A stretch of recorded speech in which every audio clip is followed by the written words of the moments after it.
ఆఖరి వస్తా వరకు ఆఖరినంతా కూడా పనిచేసేది దేవుని కార్యం కోసం చూద్దాం. చేసేవాడు మన దేవుడు. ముందే మళ్ళా కొన్ని వచ్చి తిప్పుబడ్డాయి. చేస్తున్నాడు ఎందుకంటే ఇంతమంది బిడ్డలకి ఆహారం పెట్టాలి. వారానికి 3 మార్లు బుధవారం ఆహారం ఉండాలి, శుక్రవారం ఆహారం ఉండాలి, ఆదివారం ఆహారం ఉండాలి, శనివారం నైట్ ఆహారం ఉండాలి. ఎందుకంటే దూర దూర ప్రాంతాల్లో శనివారం వచ్చేస్తారు.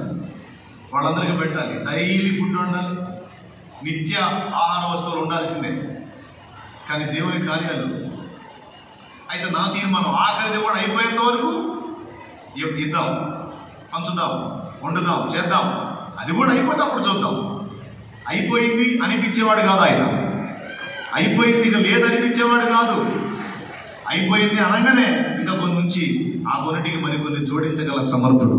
దేవుని కృపను బట్టి అప్పటి నుంచి ఇప్పటిదాకా నాకేతం ఇస్తే లేదు, అప్పం ఇస్తే దు అనే పదం లేకుండా ఆహారాన్ని సమృద్ధిగా ఆయన ఏర్పాటు చేశాడు. ఆయన కృప, మీ అందరి ప్రయాస, ప్రార్థన, మీ అందరి తోడ్పాటు.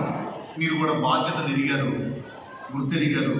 నేను రెగ్యులర్గా వెళ్ళి తిని దేవుని సన్నిధిలో తిని రావటమే కాదు, నేను కూడా ఒక బస్తా తీసుకెళ్ళి అక్కడ వెయ్యాలి అనే ఇంగితం మీకు తెలుసు. కాబట్టి మీరు కూడా తోడ్పాటు అందిస్తుండగా దేవుని కృపను బట్టి అది అలా కొనసాగుతూ ఉంది.